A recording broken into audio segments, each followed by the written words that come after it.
Now that we've taken a look at how we solve homogeneous equations, we're ready to answer the question, how do we solve linear non-homogeneous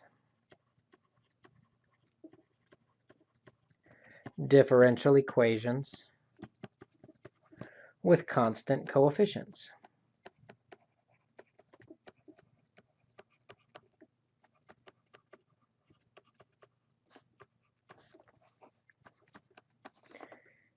We're working on solving then equations of the form a times y double prime plus b times y prime plus c times y. And to be non-homogeneous, it's going to actually equal some function of x. Now, it turns out that sometimes we can guess the form of our y particular solution. The cases where we can guess the form of y particular are, one, if it's a polynomial.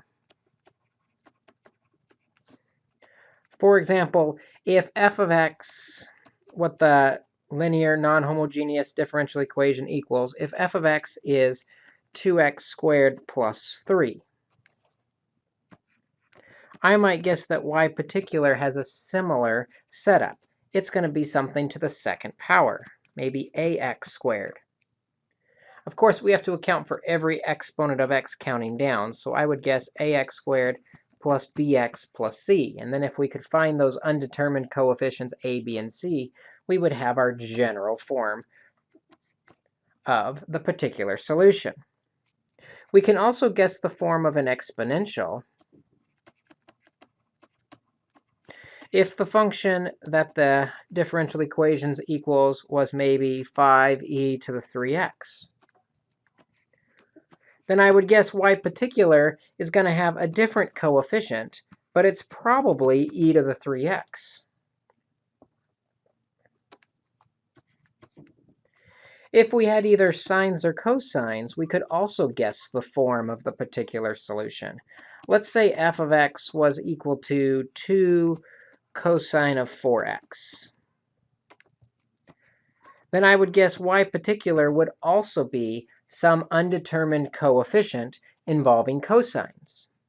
But we need to remember from our work before with sines and cosines is those come in pairs, just like complex solutions come in pairs. So I'm going to actually guess whether there's a cosine or a sine, both might be involved. So a cosine of 4x plus b sine of 4x with our undetermined coefficients of a and b would be a good guess for the form.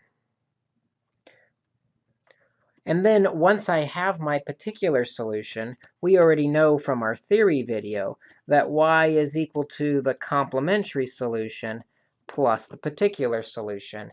And then we've got our general solution. A small note, though, we need to be careful of since we're adding a complementary and particular solution.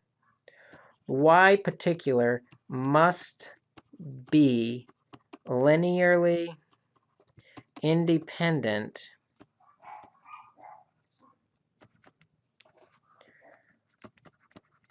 from all the terms of yc. Which means if it's not, we may have to multiply yc by x, or maybe x squared, or maybe, actually, I'm just going to say x to the n, as needed, to make our general form of y particular linearly independent from y complement. Now we're going to have to do a little bit of algebra to find our undetermined coefficients, and that's really what this video is going to focus on. So let's try some examples.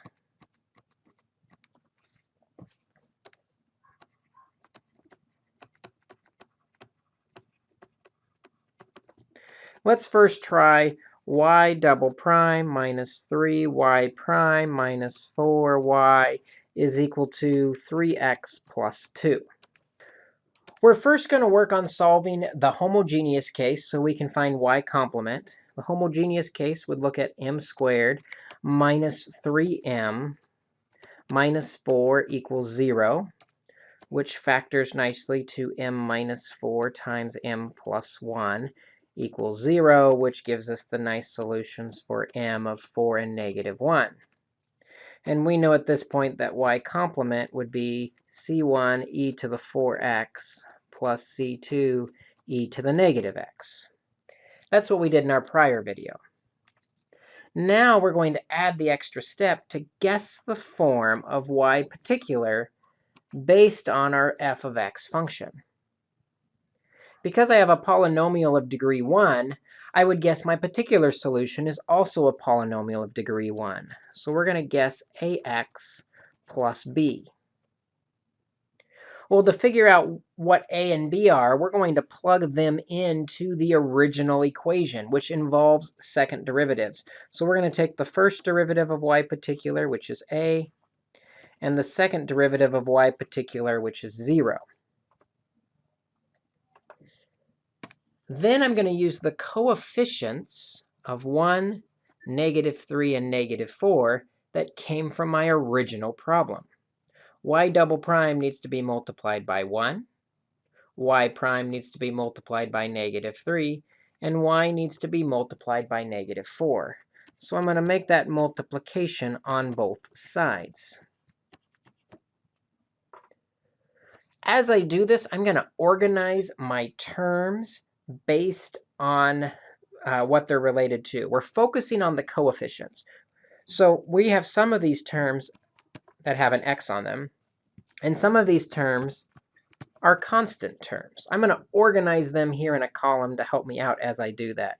So when we do -4 times ax, that means we have -4a of these x's. So I'm going to put those in the x column. -4 times b is a constant, so I'll put that in the constant column. -3 times a is a constant. And 0 we don't have to worry about because it's 0. Now, in the x column, we said there have to be 3 x's in the solution. So now I know -4a, that x column must equal 3. In other words, my coefficient a is equal to -3/4.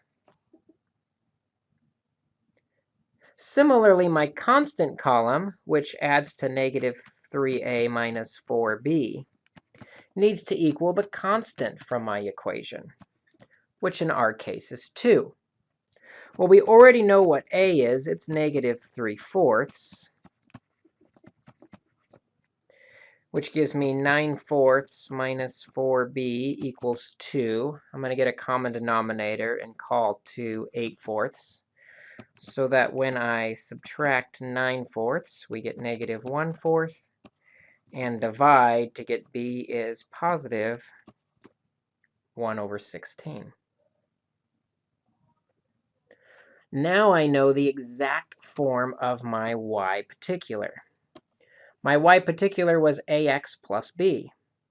So the correct form for y particular is a, -3/4 x, plus b, which is 1/16.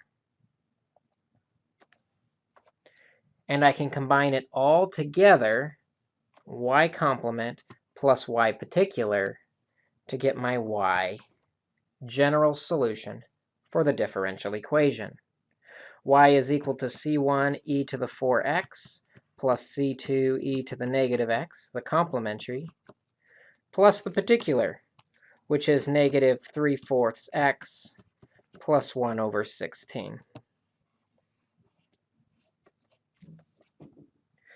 Let's take a look at a few more examples so we can get kind of good at this process of guessing the particular solution, at least its form, with undetermined coefficients. Let's try the example y double prime minus 2y prime minus 3y equals the sine of 3x plus 6x e to the x. First, we need to find y complement, which, treating it like it's a homogeneous equation, m squared minus 2m minus 3 equals 0, which factors nicely to m minus 3 times m plus 1, which gives me solutions of m equals 3 and negative 1. So I know y complement is c1 e to the 3x plus c2 e to the negative x.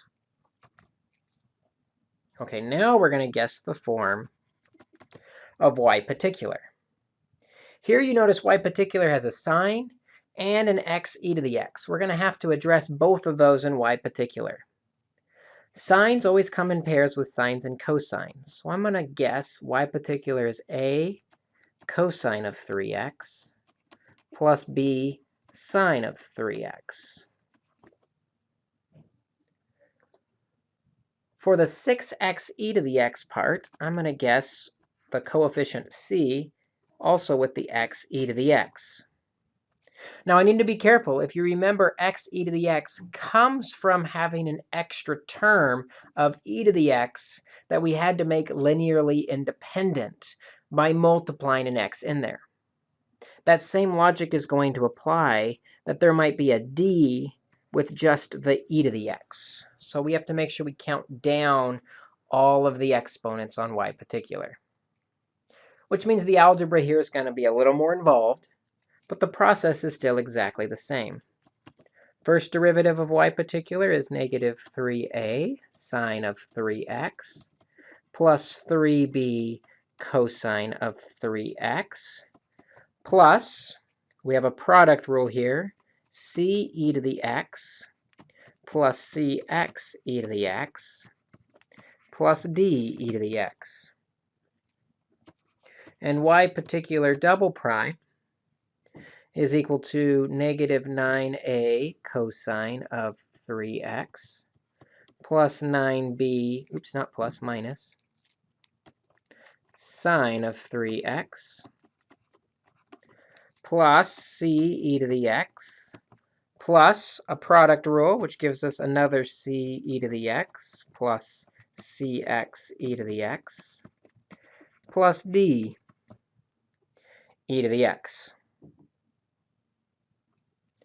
Now, using our coefficients, we can figure out what the undetermined coefficients are for our y particular solution. Y double prime needs to be multiplied by 1.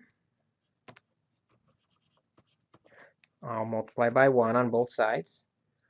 Y prime gets multiplied by negative 2 on both sides. And y particular gets multiplied by negative 3 on both sides. As I organize my terms this time, there's going to be some terms with the cosine of 3x, some terms with the sine of 3x, some terms are going to have x e to the x, and some terms are just going to have e to the x. Let's organize by terms as we multiply the negative 3a on the cosine.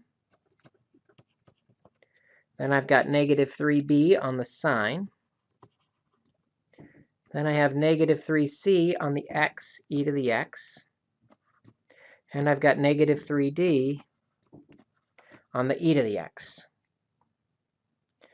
Distributing the negative 2 through, I've got positive 6a on the sine, negative 6b on the cosine, negative 2c on the e to the x, negative 2c on the x e to the x, and negative 2d on the e to the x.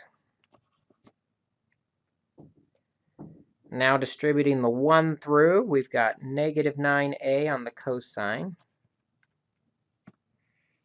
negative 9b on the sine, 1c on the e to the x, another c on the e to the x, a c on the x e to the x, and a d on the e to the x. This is not going to fit on one screen, so we might have to do a little scrolling. But if we add up the cosines, we have negative 12a minus 6b equals, and going back to my original function, there's no cosines. Adding up the signs, we've got positive 6a minus 12b. And I noticed that there was one sign, so it should equal 1. Adding up the x e to the x's, we've got negative 4c. And on the x e to the x's, we wanted to have 6 left over. Adding up the e to the x column, we've got negative 4d. And the c's subtract out to 0, which is nice. Sometimes an entire column will subtract out to 0. And that's going to give us our 4 equations that we want to solve. The first one solves the last one solves nicely, so I'll do that one first. D is equal to 0. C is easy to solve by dividing by negative 4 to get negative 3/2. So we've got our C. For our other one, though, we're going to have to use systems of equations to bring the two together. I'm going to multiply the second equation by 2, which will give me 12a minus 24b equals 2. Adding them together will give me negative 30b equals 2. So b is negative 1 over 15. And plugging that into either equation, let's plug it into the second one. So we have 6a minus 12b, which was negative 1/15, equals 1. Or 6a plus 12 over 15, which dividing by 3 reduces to 4/5, equals, I'm going to make 1 have a common denominator of 5/5. So 6a is equal to 1/5 when I subtract. So a is equal to 1 over 30. Which means I now have a, b, c, and d. I can plug them into my y particular solution. So y particular is equal to a, 1 over 30, cosine of 3x, plus b, negative 1/15, sine of 3x, plus c, which is negative 3/2 x e to the x, plus d, which is 0. Sometimes some of the terms go away. That's just fine. And now we've got our y particular solution, which is barely on my screen, but hopefully on your notes. I'm sorry, our y complement and our y particular. And we know we can add them together to get our general solution for y. Y is equal to the complementary solution, which was c1 e to the 3x, plus c2 e to the negative x, plus the particular solution, 1 over 30, cosine 3x, minus 1 over 15, sine of 3x, minus 3/2 x e to the x. And we have now solved our non-homogeneous linear differential equations with constant coefficients. Let's do one last example before we wrap up this video. We're going to do y double prime minus 4y equals 2 e to the x. Actually, let's do 2 e to the 2x. All right, solving the auxiliary equation m squared minus 4 equals 0. We have m plus 2, m minus 2 equals 0. So we have solutions of m equals 2 and negative 2. So we know y complement is c1 e to the 2x plus c2 e to the negative 2x. Now we're ready to guess the form of y particular. Looking at what this equation should equal, I would guess this is going to be a times e to the 2x. Same format, just a different coefficient. But the problem with that is you might notice that that e to the 2x is not linearly independent from y complement. Because it's not linearly independent, we need to make it so. And the way we can do that is we're going to multiply by an x into our y particular. Now it's linearly independent from our complementary solution. All right, now we can go through all the same steps. Y particular prime. This time we have a product rule, which gives us a e to the 2x plus a 2ax e to the 2x. And y double prime particular is going to be 2a e to the 2x plus, product rule again, 2a e to the 2x plus 4ax e to the 2x. Again, we're going to use the coefficients of the problem to build the solution we want. We want one of the double primes on both sides. We actually want 0 of the y primes, which is really nice because that's all just going to go away as 0. And we want negative 4 of just the y's. As we multiply and organize our terms, I notice we're going to have some terms that are x e to the x. And we're going to have some terms that are just e to the 2x. Should be 2x, not just x in the exponent. Multiplying through then, we got negative 4a on the x e to the 2x. The y primes went to 0. Multiplying by 1, we get 2a on the e to the 2x. We get another 2a on the e to the 2x. And then we get 4a on the x e to the 2x. Notice that first column adds to 0. That is perfectly all right because there are 0 of the x e to the 2x's.